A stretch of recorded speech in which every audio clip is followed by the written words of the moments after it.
Assalamualaikum warahmatullahi wabarakatuh. Kami dari kelompok 2 dengan mata kuliah Tamadun Melayu. Saya Awan Fajar Firdaus.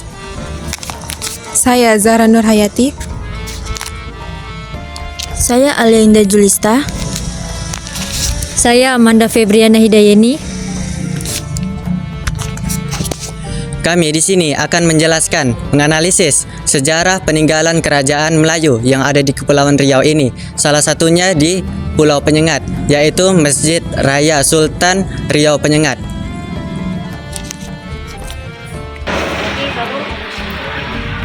Baik teman-teman, kalian tahu nggak apa saja keunikan masjid ini dan kenapa masjid ini berwarna kuning? Dan kalian tahu nggak apa saja sejarah di balik Masjid Sultan Riau ini? Disimak videonya sampai habis ya. Jadi teman-teman, masjid ini dibangun pada tahun 1803 oleh Sultan Mahmud Shah III sebagai hadiah pernikahan untuk sang istri, Engku Putri Raja Hamidah. Masjid ini juga menjadi situs cagar budaya karena memiliki keunikan arsitektur dan nilai kebudayaannya.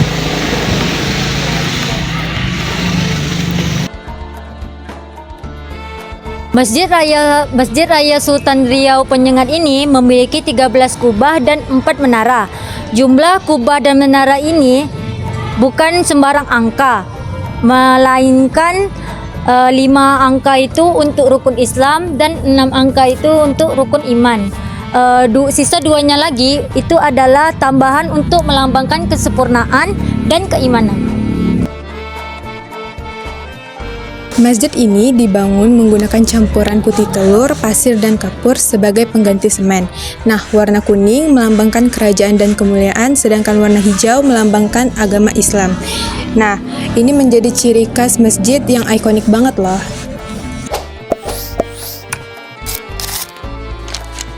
Baik teman-teman, di sini saya bersama dengan Pak Raja Haidi sebagai pendamping saya, ahli sejarah juga. Ya.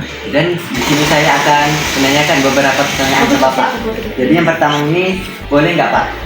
Tolong jelaskan sedikit sejarah dibangun masjid ini dari awal sampai sekarang.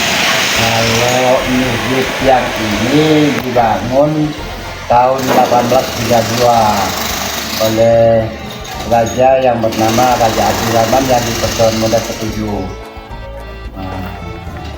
Ini Kemudian pertanyaan kedua, benar nggak Pak, masjid ini dulunya dibangun oleh campuran putih telur? kalau masjid ini dibangun menggunakan bahan dasarnya putih telur, kemudian pasir, kapur, kemudian diperbanyak dengan tanah liat karena dia besar lebar kan, 60 cm, 50 cm ya. Kemudian apa lagi mau ditanya? Kemudian pertanyaan yang ketiga, jadi dari zaman dulu sampai zaman sekarang nih Pak, ini kan masjid ini kan tentunya pasti banyak perubahan nih Pak. Dari dulunya mungkin ada campuran putih telur.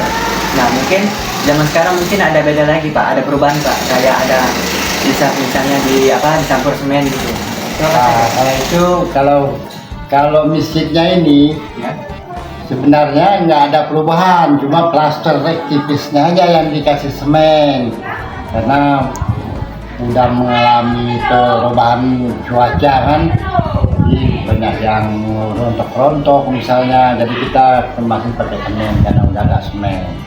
Kalau menurut awal ceritanya memang plasternya pakai putih telur, melengket batanya pakai putih telur, kalau udah semuanya itu pakai bata, cuma pakai putih telur semua semen, tingkat semennya. Karena pada waktu itu belum ada semen. Tahun 1732 itu belum ada semen, oleh pada arsitektur dari Singapura itu, orang India tapi dari Singapura membuat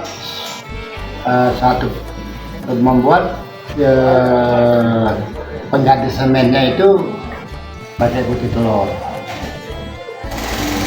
Jadi pertanyaan terakhir nih Pak, jadi ini kan dulunya ini kan cuma masjid aja Pak. Nah, apakah di sekelilingnya ini seperti ini Pak? Ada pondok, ada panggung? Kalau bangunan dasarnya masjid, kemudian rumah soto 2 ini fungsinya dulu sekolah madrasah kiri kanan, karena anak madrasah dan turunan ke bawah mungkin dari ini cuma digunakan untuk tanam macam buku lama, apa kitab-kitab lama, kemudian di sini cuma bikin dapur apa segala macam. Kalau dulu memang tempat sekolah memang, kalau di situ tempat menelah gitu ya. Menelah kitab kuning, kita ada kitab kuning itu di dalam. Nah itu kalau kitab kuning di dalam itu nama peninggalan Raja Muhammad Yusuf yang di Pertuan Muda ke-10. Baik, itu saja Pak pertanyaan dari kami. Terima kasih sudah menjawab Pak. Sekian perjalanan kami hari ini dalam menganalisis sejarah Masjid Raya Sultan Riau Penyengat. Terima kasih. Wassalamualaikum warahmatullahi